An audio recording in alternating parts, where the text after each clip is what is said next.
Assalamualaikum warahmatullahi wabarakatuh. Halo guys, kembali lagi bersama saya Bobi Heren dan kita kembali mengomentari video dari Luis Passetio yang berjudul Dongeng Mualaf ditawari 2 miliar untuk balik ke Kristen mungkin ya. Ini untuk Mbak ini saya nggak tahu nih kenapa mungkin terpotong ya. Tapi ini kembali ke agama Kristen maksudnya guys. Jadi Mbak ini mualaf kan, namanya mualaf itu kan dia masuk Islam. Tapi ditawari sama temennya untuk balik ke agamanya, agama lamanya itu Kristen, dan itu ditawari 2 miliar. Kita akan langsung tonton videonya, bisa kita komentari guys. Ini adalah satu kisah, satu cerita, satu kisah yang pernah sebenarnya udah lama, udah beberapa bulan yang lalu saya pernah mengalami. Datang dari sahabat saya, sahabat masa kecil saya, waktu kita sama-sama duduk di sekolahan. Kemudian mungkin beliau mendengar berita dari saya bahwa saya sudah mualaf, karena memang dulu kita pernah sama-sama ke gereja ya. Nah, ini ceritanya begini teman-temanku, sahabat-sahabatku yang dirahmati Allah. Suatu hari dia bertanya kepada saya, "Chris, andaikan, ini kan andaikan ya, andai saja aku menawari engkau uang, sejumlah uang, mau nggak kamu kembali kepada agama yang dulu?" Pertanyaan ini cukup membuat saya kaget, dan saya rasa bahwa dia bertanya kepada saya tanpa tedeng aling-aling. Jari orang orang Jawa ini tanpa tedeng aling-aling, jadi tanpa merasa bersalah atau dengan cueknya gitu ya. "Mau nggak kamu kembali ke agama yang sebelumnya? Saya kasih uang, sejumlah uang." Lalu saya bertanya, "Emang kamu punya uang banyak?" Saya bilang gitu kan. "Ada," katanya gitu kan. "Oke, saya mau tanya, memangnya kamu mau kasih berapa sama saya?" Saya tanya seperti itu ya. Lalu sahabat saya ini menyebutkan nominal, "Kalau aku kasih kamu 500 juta gimana?" Saya sempat kaget, "Banyak uang juga ya kamu," saya bilang gitu kan. "Itu cukup, uang segitu bagi saya sedikit," kata saya gitu. Pura-pura saya bagi saya sedikit, karena kalau di daerah kami di Jogja itu 500 juta itu mungkin kalau untuk membeli rumah di daerah di tengah-tengah kota itu belum dapat, karena memang rumah di daerah Jogja itu sangat mahal. 1 meter itu bisa mencapai 20 juta, 20 hingga 50 juta, apalagi dekat kawasan Malioboro. Lalu saya bilang sama dia, kayaknya belum bisa kalau buat beli rumah di tengah-tengah kota, mungkin di pinggiran kota mungkin bisa ya. Kurang deh, saya bercanda dengan dia seperti itu, kurang kayaknya. Terus akhirnya dia menaikkan harga 1M. "Gimana kalau 1M?" Lalu saya bertanya kepada dia, "Jangan andai-andai, kamu punya uang nggak?" Saya bilang gitu. "Saya punya uang segitu."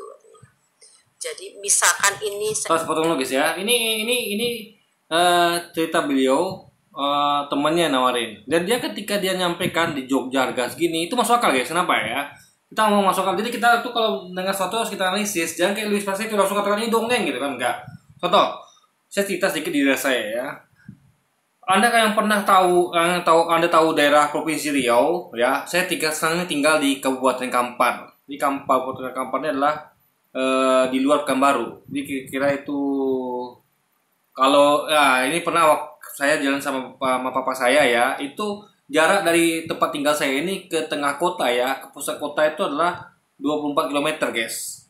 Ya. Jadi ya udah masuk Kabupaten Kampar. Udah nggak masuk Pekanbaru lagi, udah di luar kota Pekanbaru guys, ya. Kalau Anda pernah tahu namanya Kabupaten Kampar di Provinsi Riau ya, itu jarak dari Kabupaten Kampar tempat saya tinggal ini ya, tempat perumahan saya tinggal ini ke pusat kota itu jaraknya 24 km. Itu harga rumah sini guys, Anda tahu berapa? Harga rumah sederhana loh, tipe 36 aja. Lantai masih semen gitu kan, ibaratnya standar lah, tipe 36 standar. Itu harga cashnya sekarang ini ya, itu sekitar 120-an juta ya. 120 atau 130 juta ya.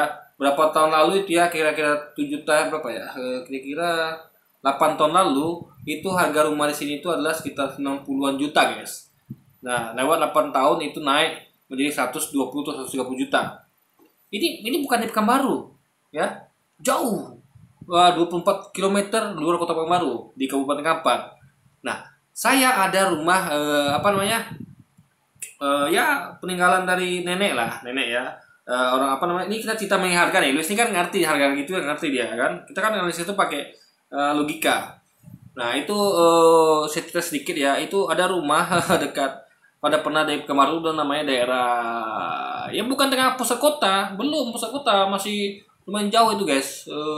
Di simpang Jalan Arengka 1 dengan si Durian itu dekat situ ya ada rumah.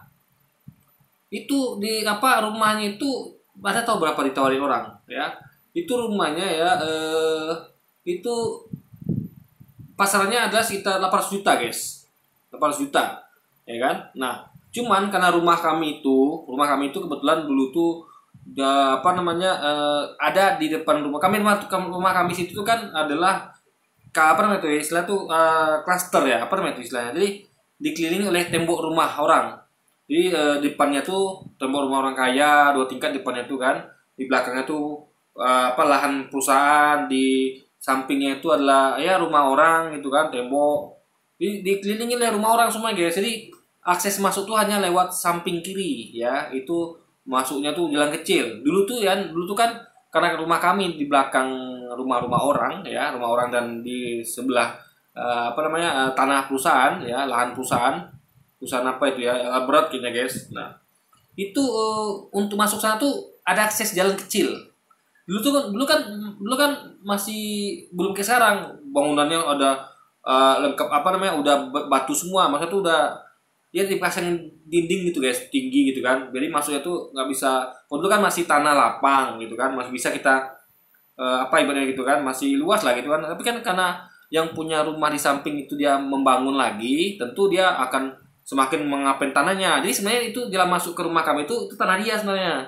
Memang bapak samping rumah kami ini yang punya tanah itu kan teman kaki saya gitu kan, yang punya rumah kami ini, rumah nenek saya ini kan, itu kan temenan. Tapi kalau begitu dia masih nggak mau ngasih akses jalan masuk yang besar guys. Nah dia katanya saya mau masih makan tanah ini untuk dibangunnya lagi gitu kan. Nah, ini kami tersisa lah dikasih, karena ya itu karena kebaikannya juga, habis mana lagi kan, udah syukur dikasih jalan gitu kan, karena rumah kami mau di belakang guys. Harusnya kan kaki saya tuh membeli tanah dia gitu untuk jalan gitu kan. Nah atau ya tapi itulah negosiasi, akhirnya dikasih kami jalan tuh hanya muat 1 mobil mobil kecil ya, mobil ya kayak Avanza atau Innova, itu pas guys. Jadi kalau anda masuk situ ya, kalau tidak betul-betul ahli supirnya itu, dia akan kena spionnya gitu ya kan, kecuali spionnya dilipat. Jadi jalan tuh pas hanya untuk mobil 1, gak bisa untuk motor lewat, harus ngalah. Kalau udah masuk mobil 1, nah itu ngalah lah, itu mobil motor harus ngalah, cuman dia aja masuk gitu kan. Kecuali motor 2 masih, kalau motor sama motor masih bisa. Itu nggak semua supir bisa guys, itu betul-betul harus ahli untuk masuk ke sana tuh lama. Jadi maju mundurnya biar pas masuk ke mulut gang itu kan. Nah, jadi makanya harganya turun dari ditawarkan 15 juta, tapi situ pasarnya 800 juta gitu kan. Nah, itu terbukti di tanah depannya begitu. Itu udah ada ya, isinya cuma paling rumah apa ya, tanahnya nggak begitu luas gitu, hanya untuk rumah 1 ya kan, sama rumah petak 2 gitu kan. Nah, jadi itu saya udah 800 juta guys pasarannya ya kan, bukan di kota. Nah tengah kota saya nggak punya referensi sih, karena saya nggak tahu harga rumah di tengah kota Pekanbaru ya, tapi anda bisa teliti sendiri ya, itu mahal guys, mahal tengah kota. Nah mbak ini kan ngomong di pusat kota Jogja, dia kan bandingkannya dengan pusat kota Jogja tuh tentu logikanya di atas Pekanbaru ya kan, logikanya di atas Pekanbaru. Harga tanah di Jogja tentu logika di atas Pekanbaru, karena Malioboro itu terkenal daripada pusat kotanya Pekanbaru ya. Enggak lah, pusat kota Pekanbaru itu adalah misalnya kayak Ramayana, pusat kota tuh guys, Ramayana ya kan. Nah Ramayana atau Mall Pekanbaru di pusat kota tuh tentu lebih mahal Malioboro lagi kan, karena lebih terkenal gitu. Jadi ini hal masuk akal. Kalau nggak terbeli rumah di tengah kota Jogja dengan harga 500 juta, itu masuk akal gitu. Jadi kita alih satu dari hal seperti itu. Jadi mbak ini bohong apa tidak masalah itu ya kan. Nah jadi segini dia tidak berbohong sama sekali, dia betul-betul tidak salah dalam mengatakan hal itu mengenai harga-harga tadi itu kan. Nah, ini makanya di sini menjadi logisnya di situ. Jadi kita tuh analisa tuh bukan 2 miliar lalu kita udah nggak kita analisa kayak Luis ini kan langsung katakan ini dongeng. Nah, itu salah. Makanya Luis itu dia tidak pernah membedah sesuatu, tidak pernah menganalisis sesuatu. Dia hanya 2 miliar lalu itu dongeng gitu kan. Nanti saya akan kasih lagi ya logikanya kenapa ini masih mungkin. Saya nggak memastikan Mbak ini nggak memang begitu ya. Tapi guys ini masih terima logika loh. Jadi saya sampaikan ya, kenapa masih terima logika. Jadi jangan mentang-mentang Anda tidak melihat buktinya Mbak ini dikasih atau gimana tuh langsung Anda nuduh itu bohong kan nggak bisa begitu. Kita telah pakai logika guys. Masih mungkin nggak ini terjadi? Nanti kita akan kupas terakhir ya. Saya tawarin kamu uang segitu, kamu mau nggak balik ke agama yang dulu? Terus saya bilang ke dia, uang 1M buat apa ya? Misalkan uang itu ada di tangan saya mau beli apa? Kemudian saya bilang sama dia, kalau di tengah-tengah kota mungkin dapat 1M rumah yang sederhana gitu. Lalu sahabat saya ini, gimana? Berani nggak? Kata dia. Kurang deh, kata saya, kurang segitu. Udah, kamu punyanya berapa? Saya pengen tahu deh. Kamu punya berapa untuk membeli keimanan saya? Oke Chris, gini aja Chris, saya tantang kamu 2 miliar gimana? Saya sempat kaget mendengar angka nominal yang segitu fantastisnya. Saya bilang ke dia, 2M kayaknya cukup buat beli rumah, buat beli mobil, membuka usaha dan lain-lain. Kayaknya masih ada sisa untuk ditabung. Tentu uang segini cukup banyak ya. Lalu saya bilang ke dia, jangankan 2M, saya mobil aja tidak punya, rumah cuma sepetak, kata saya. Ya gimana, kamu gimana, mau nggak gitu. Saya bilang sama dia, saya tanya sama dia, kamu punya uang segitu, loh ngece ya, kowe ngece katanya. Kamu ngece sama saya. Ngece itu bahasanya sama aja, kamu meremehkan saya, merendahkan saya gitu.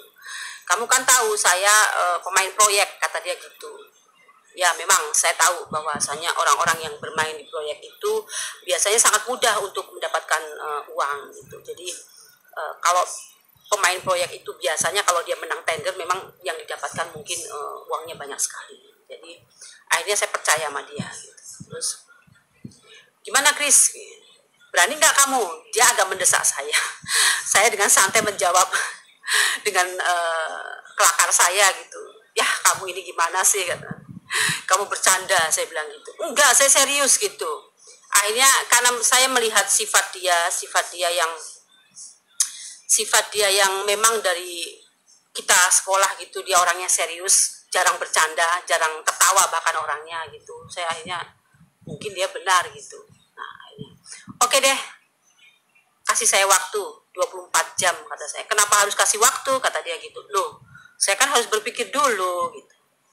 Kamu itu dikasih dunia, dikasih uang, kenapa harus berpikir gitu. Orang lain pada minta uang, orang lain pada nyari uang susah, kamu dikasih dengan mudah, kenapa harus banyak berpikir, kata dia gitu. Bukan masalah itu, ini karena memang taruhannya keimanan saya bilang begitu sama dia. Karena kamu memberikan uang segitu banyaknya, kamu tidak membeli dagangan dari saya. Dalam arti saya tidak menjual sesuatu kepada kamu, tapi yang saya pertaruhkan adalah keimanan saya. Oke deh, kasih saya 24 jam, kasih saya waktu. Akhirnya kita menyudahi pembicaraan itu dan saya pun tidak begitu menghiraukan dia dan kami selayaknya kami seperti sahabat yang ya sudah, pembicaraan itu hanya saat itu juga gitu. Akhirnya saya pulang kemudian saya tidak memikirkan ketika saya pulang, saya kembali seperti biasa ke aktivitas saya semula dan saya tidak berpikir masalah sampai di rumah. Saya tidak berpikir masalah uang yang tadi ya, yang nominal yang dia sebutkan tadi. Saya anggap itu hanyalah angin lalu. Lalu saya seperti biasa, saya sholat seperti biasa dan saya melakukan aktivitas seperti biasa. Selang 24 jam kemudian, sehari kemudian, dia WA saya. Chris, gimana? Sudah kamu pikirkan? Udah ada jawabannya belum? rupanya dia serius dengan tawaran dia. Tapi saya tidak jawab. Kemudian saya biarkan saja gitu. Saya membacanya, tapi saya tidak menjawab. Lalu setiap hari saya sholat 5 waktu. Subuh, duhur, asar, maghrib, isya, dan seterusnya. Dan dalam doa saya, setiap 5 waktu itu saya selalu menyempatkan doa saya kepada Allah. Tidak lupa, doa ini adalah doa sebenarnya yang jarang orang meminta kepada Allah, karena ini adalah doa yang memang dimiliki sama orang-orang yang mencari akhirat, bukan mencari dunia. Doa ini saya kasih tahu teman-teman sahabatku yang di luar sana.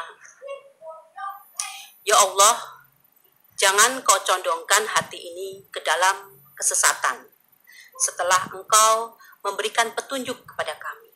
Saya selalu berdoa di dalam sholat wajib 5 waktu saya seperti itu. Dan setiap malam saya menyempatkan diri untuk sholat tahajud. Dan dalam tahajud itu saya tidak lupa selalu berdoa, ya Allah, jangan condongkan hati saya ke dalam kesesatan setelah engkau memberikan petunjuk kepada saya. Ini tidak luput doa ini, tidak luput dan tidak pernah saya tinggalkan, karena memang ini adalah benteng buat keimanan saya. Sahabat-sahabatku yang dirahmati Allah, rupanya dia serius. Bahkan dia menawarkan harta yang cukup fantastis buat saya. Akhirnya selang beberapa hari kami bertemu, lalu dia serius katanya. Saya serius loh. Saya sempat berpikir gila ini orang kok banyak uangnya gitu. Karena memang dia pemain proyek. Jadi akhirnya saya nanya ke dia, apakah kamu hanya punya uang 2M? Tidak lebih dari itu. Loh, masih kurang. Uang segitu masih kurang, Chris, katanya. Uang segitu banyak sih, banyak sekali. Tapi dengar jawaban saya.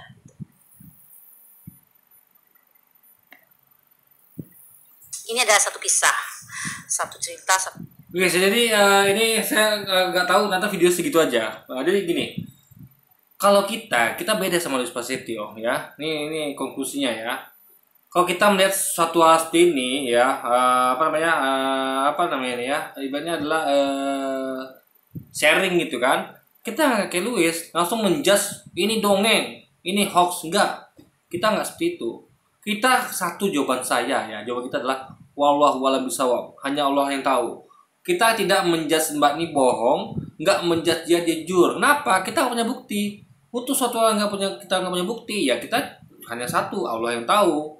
Itu adalah hal yang bijaksana dibanding Anda mengatakan bahwa ini adalah dongeng, hoax. Nah, saya udah kasih tahu logikanya guys ya. Ini mungkin terjadi ya, kita pakai logika, jangan kayak Luis itu, jangan langsung katakan ini dongeng gitu kan. Nah, itu fitnah namanya. Kalau nggak punya bukti, Anda baginya jawab aja tidak tahu atau walau sawab. Jadi gini logika guys ya. Nah, tahu nggak? Di dunia ini ada banyak orang yang mau mengeluarkan uang ya untuk kesenangan dirinya, untuk kenikmatan yang dapat dia. Itu yang perlu Anda pahami ya. Itu yang pertama. Yang kedua, di dunia ini ada orang-orang yang berpendapatan atau punya uang fantastis. Jadi guys ya, contohnya gini ya, orang yang punya uang fantastis ya, contoh kayak pemain bola atau orang kaya miliarder, pemain bola aja deh, atau atlet. Kayak ada pernah dengar gak bagi seorang kayak Cristiano Ronaldo itu uang 2M itu ya, dia hanya bisa dapat dalam waktu berapa? Setelah saya itu adalah per jam ya, setelah saya guys, per jam dia dapat 2 miliar atau berapa itu. Nah, jangan samakan dengan kita yang dapat 2 miliar itu berapa. Mungkin ke saya ya, untuk kalau saya bekerja keras nih ya, nih saya gaji UMR waktu saya masih kerja dulu ya, gaji UMR itu 2,8 juta gitu kan. Anggaplah sama bonus 3 juta lah gitu kan. Nah, 3 juta nih, 3 juta sebulan, setahun berarti kali 12, berarti 36 juta setahun. Berarti kalau 10 tahun 360 juta kan. Kalau 10 tahun kan, berarti kalau 3,6 miliar itu berarti 100 tahun. Nah, berarti kita bagi dua untuk dapat 50 juta, 50 tahun ya. Jadi saya tuh bekerja dari umur 20 sampai umur 70 ya. Itu selama kalau 360 juta ya 36 miliar, itu berarti setengahnya adalah 1,8 miliar. 1,8 miliar ya, berarti gitu kan. Nah, emang semua orang gaji UMR. Bagaimana pengusaha gitu kan? Nah, Anda tahu nggak? Makanya di sini kurang piknik ya. Ada banyak orang di luar sana tuh yang memberi hadiah mewah untuk orang terkasihnya. Contoh dari bapak kepada ibunya, dari ibu ke anaknya, dari pacarnya bahkan guys. Jadi pacar dikasih hadiah istimewa, atau istrinya, atau anaknya, bahkan teman dikasih gitu kan. Bahkan kalau sering tahu ya, bahkan ada ya teman tuh banyak guys. Jadi misalnya temannya pengen mau beli ini, dibelikan gitu kan. Dia berusaha keras lalu dia melakukan sedikit apalah, kayak ya ada pernah nonton acara apa gak? Orang ngasih mobil gitu guys, ya kan? Kalau dia bukan teman itu, bukan, karena dia senang, dia pengen orang bahagia, jadi memberikan kebahagiaan pada orang gitu. Apa namanya, orang royal ini banyak jadi guys ya. Nah, makanya saya katakan ya, tergantung berapa uang yang dia punya gitu. Jadi Luis ini dia kurang piknik. Kalau ada Luis ini harusnya membuka ya, banyaknya orang yang suka memberi orang lain sesuatu yang itu apa yang didapat dia, kenikmatan, kesenangan, ya kan? Jangan lagi untuk bisa ini kan teman dia, kemarin cerita temannya. Nah, jangan lagi ada orang yang pengen temannya balik ke agama dia. Temannya cuma teman gitu aja ya, asal senang aja mau dikasih mobil misalnya, dikasih uang berapa gitu kan? Itu banyak kejadian. Seorang teman memberi temannya uang banyak gitu. Karena bagi dia uang segitu tuh nggak seberapa gitu loh. Coba Anda bayangkan ya. Nih misalnya dikasih angka aja ya guys ya. Ini karena memang kita nggak biasa dengan uang segitu gitu kan. Nah, coba ada bayangkan ya. 2M tuh kita anggap sekarang ini dengan uang 2 juta. 2 juta. Nah, bagi orang yang punya uang 100 juta, uang 2 juta tuh nggak masalah, ya kan? Saya punya uang 100 juta nih. Lalu saya kasih 2 juta. 2 juta tuh bagi uang 100 juta tuh nggak terlalu masalah. Paham? Dia punya sekitar berapa lagi dia? Kalau 2 juta, 100 juta bagi 2 juta itu berarti kira 50 ya. Dia punya 49 2 juta yang lain gitu loh. Jadi uang 100 juta itu dibagi 2 juta, ya kan? Ini uang 100 juta nih, ya kan? Dibagi dalam lipatan pecahan 2 juta. Lalu dia kasih 2 juta kepada orang. Dia masih punya 49 jumlah lagi 2 juta lainnya gitu. Ini kecil bagi orang yang punya uang 100 juta dengan uang 1 juta itu kecil gitu guys. Nah, orang yang punya uang 1 miliar, ya kan? 1 miliar, uang 20 juta tuh kecil gitu loh. Kecil uang 20 juta, orang punya uang 1 miliar. Nah, orang yang punya uang 100 miliar, 2 miliar tuh kecil. Paham ya? Kecil bagi 2 miliar itu. Nah, bagaimana dengan orang yang punya uang 2 triliun, ya kan? Nah, 2 miliar, 20 miliar tuh kecil guys. 20 miliar tuh kecil karena uangnya 2 triliun gitu loh. Jadi intinya adalah sebanyak, apalagi dia dapatnya gampang gitu kan. Nah, jadi guys ya, makanya kalau Luis ini kan, atau saya mungkin ya, tapi saya tidak seperti Luis. Dalam artian meskipun saya tidak punya gaji segitu, tapi saya tidak pernah kurang piknik ke Luis nih guys. Kita tahu ada orang yang punya kekayaan berlimpah, orang yang royal, kita tahu ya. Contoh, Anda tahu nggak kayak jual beli akun game aja, akun game itu untuk hobi atau kayak hobi lah, hobi apa itu ya. Ada berapa orang di luar sana yang mau membeli sesuatu tuh dengan harga luar biasa fantastis. Misalnya membeli kayak sesuatu kayak mesin game. Ada yang mau beli untuk kolektor. Itu berapa dia beli barang itu? Kayak lukisan Mona Lisa. Coba ada pikir ya. Bagi kita lukisan Mona Lisa itu apa sih gitu. Tapi bagi dia ya, dia beli itu miliaran ya, mungkin puluhan ratusan miliar tuh bagi dia it's fine. Karena demi kesenangan gitu loh. Makanya orang-orang ya demi kesenangan ya, kayak dia nih, ini teman dia gitu kan. Teman, dengan alasan temannya orang mau ngasih uang gitu kan. Yang besar kalau dia tergantung uangnya. Mungkin orang uangnya sedikit ngasih uang segitu. Tentu orang yang kaya raya gitu kan. Nah, apalagi untuk menjadikan temannya tuh kembali lagi ke agama dia gitu guys. Dapat 2 poin gitu kan. Ini temannya plus temannya mau pula ikut agama dia lagi gitu. Jadi dia harus paham mana psikologis itu kan. Jadi orang itu mau apa ya, mau memberi apa saja untuk temannya, untuk orang terkasihnya, atau untuk tujuan tertentu yang mendatangkan bagi dia kenikmatan, kepuasan. Bagi kita itu masuk akal, bagi dia masuk akal. Orang-orang ada ayam ada pasangan memberikan pasangannya itu mobil mewah. Ada tahu ya pasangan itu ya, ada pernah dengar nggak? Baru pacaran guys, ya pacaran atau teman itu mau memberikan temannya itu yang mewah gitu kan, mau rumah mewah, harta banyak, mau kan? Jadi dia adalah orang tuh mau begitu demi kesenangan. Jadi ada juga orang yang pelit juga ada gitu kan. Tapi intinya adalah ini tidak ada, bukan dongeng, masih masuk akal guys gitu. Karena ini masih 2 miliar loh, 2 miliar coba mereka ya. Karena kecuali nggak ada orang yang punya harta 100 miliar, oke. Banyak loh guys orang punya harta 100 miliar, itu banyak juga loh, ya kan.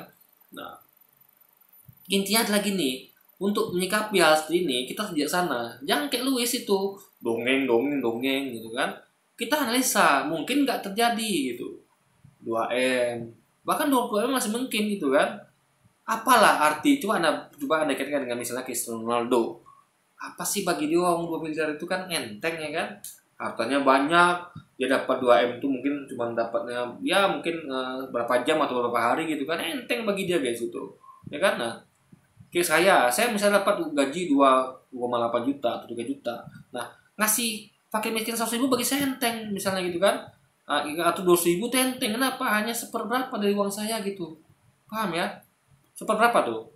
Misalnya anggaplah kayak kalau dia kasih 2 miliar, anggap dia punya uang 100 miliar. Ya kan? Berarti berarti kayak saya punya uang 1 juta, saya kasih orang 20.000 berarti kan? Ya kan? 20.000 lah guys, ya kan? Karena 100 miliar ke 2 miliar gitu. Ya 2%-nya saja. Jadi 2% dari 1 juta itu adalah 2 juta. 20.000 guys gitu loh. Jadi bagi saya yang gaji 1 juta ngasih 20.000 apa sih? Ya kan? Apa sih? Jadi makanya Luis ini dia kurang piknik gitu. Jadi seakan-akan dunia ini nggak ada orang itu yang punya uang 100 miliar atau 50 miliar bahkan 50 miliar lah atau 50 miliar pun ya 2 miliar bagi dia masih sedikit gitu. Jadi sama kayak saya punya uang 500.000, saya kasih orang itu kira-kira 20.000 gitu. Jadi 20.000 dari 500.000 kan kecil tuh guys. Nah gitu. Jadi intinya adalah orang kaya raya di dunia ini banyak Luis. Miliarder tuh banyak gitu. Ya bagi mereka nggak segitu tuh nggak ada apa-apanya 2 miliar itu gitu loh. Jadi itu belum. Jadi bagi orang-orang kayak Luis ya yang nggak pernah dengar kisah orang-orang yang dapat mobil yang miliaran, dikasih ini itu semua dapat hadiah itu dia. Jadi yang sebenarnya yang dongeng ini Luis ini hidup di dunia dongeng yang bukan dunia nyata. Dia nggak tahu ada di dunia nyata tuh orang yang seperti itu yang suka memberi hadiah pada temennya, kepada sahabatnya, kepada pasangannya dan segala macam gitu kan. Bahkan untuk orang dikenal nggak dikenalnya. Coba ada orang yang nggak temen nih ngasih hadiah umroh ada, ya kan? Nggak kenal dikasih hadiah haji ada, ya kan? Bahkan ada tahu nggak kisah waktu itu saya pernah buat video gitu kan yang ada anak yang diusir ibunya, dia anak yatim punya bapak tiri itu guys ya. Anak itu disekolahkan, dikasih tempat tinggal, dikasih jajan, dibelikan HP ya kan, disekolahkan sampai apa. Nah, itu kurang apa coba? Jadi ada orang-orang baik di luar sana tuh yang mau, saya nggak katakan ya mbak yang mau ngajak dia balik ke sini baik. Tapi maksudnya itu adalah kebaikan nih, kalau kita lihat kebaikan dalam memberi itu ya banyak orang gitu loh. Jadi Luis ini dia adalah dia kurang piknik. Makanya Luis ini jelas terbukti faktanya dia tidak bijaksana. Ini ketika dia melihat sesuatu yang mungkin